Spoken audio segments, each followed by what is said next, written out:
like 90s. We're thing. deep in the 90s right now. Oh, look at this. This just in. Breaking news. Confirmed.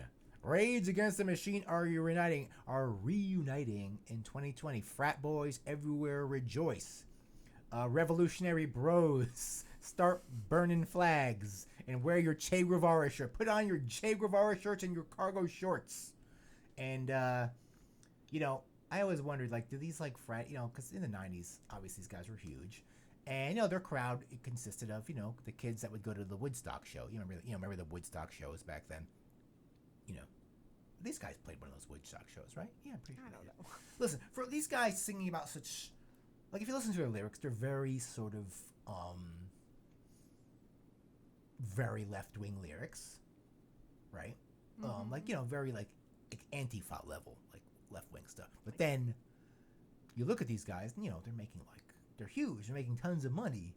So I never understood, when I started listening. It's almost like a meme how much they're misunderstood. Didn't yeah, Paul Ryan Paul say Ryan, they're his favorite this band? is his favorite band. Like Paul Ryan, have you listened to their words? Just tell me about Rage Against the Machine. It's about the music.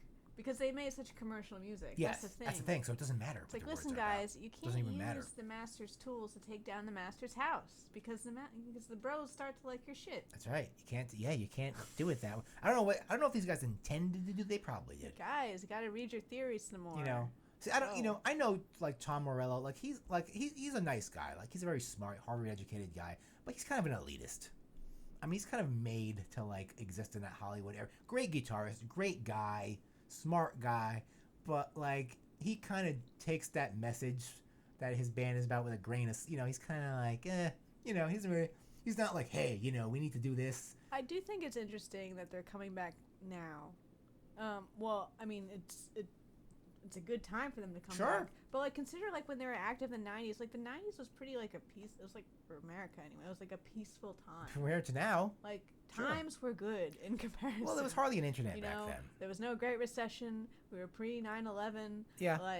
Shit was fine. It was the last of the good good it wasn't times. Fine for everybody, obviously. They were me, singing about fun. real things. I almost got kicked out of the White House for all the things they were singing about then are just it worse seemed like now. nothing. It's just worse now. Yeah, now they kind of mean something. Back then, you were kind of what? Calm down, guys. Everything's fine. The worst thing was happening. Imagine Bill Clinton. He was like, well, I got a blowjob underneath my, and I lied about it. People were like, oh my God. Today, imagine Trump does that every day. He's like, yeah, got all kinds of mail order brides. But yeah, this seemed So I want to see what they do. Oh, they're gonna show me what you're gonna do. They're gonna do their songs, I guess. Are you just here to make money? I don't think they're gonna make a new. Well, yeah. Are you here to start some shit? See, someone like Zach. Start the revolution. Zach, yeah, restart the revolution. Started by Rage Against the Machine. Well, obviously Tom was involved in that Prophets of Rage thing with the guys from the guy from I was gonna say Celtic Frost. Why was I gonna say from Cypress Hill and Public Enemy? And they were doing the same kind of thing, but only more of a hip hop thing. More of a hip hop, infusion thing. Whereas Rage Against the Machine is total frat boy rock. But someone like Zach De La Rocha, he kind of went under the radar for a while, so he seems a little bit more. But obviously, there's a paycheck there, and he's like, all right, So I don't know. And I think this dude, isn't this guy married to Juliette Lewis or something? Is he? Yeah, I think so. Don't quote me on that. I think he has something to do with her. I don't know. Brad Wilk. And this guy did a funny Dave Comerford. He's a good bass player. I mean, these guys are good musicians. There's no way about it. I can't deny that.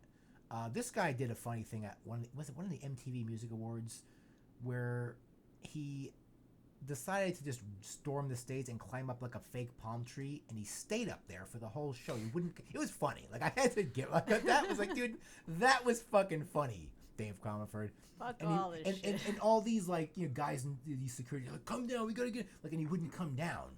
So I was like, oh, that was hilarious, dude. That was really funny. I have to give him that. Props to that guy. Yeah, props to David Comerford for doing that. I was like, that was cool, man. But this is a very 90s picture of them. But yeah, I never, I listen, I like the music. It sounds good. There was stuff I listened to. I had Rage. It was a unique music. You had a guy like Tom Morello making hip hop sounds with his guitar, and I was like, what the fuck? Like he's a really amazing guitarist. There's no two ways about it. He's got some good riffs. He has some massive riffs, and he's a nice guy, smart guy, and like, but his like politics. I mean, they just seem very mainstream these days. I mean, back in the '90s, they were like, ooh, but now he's just kind of just like, he's almost like a Clinton or something.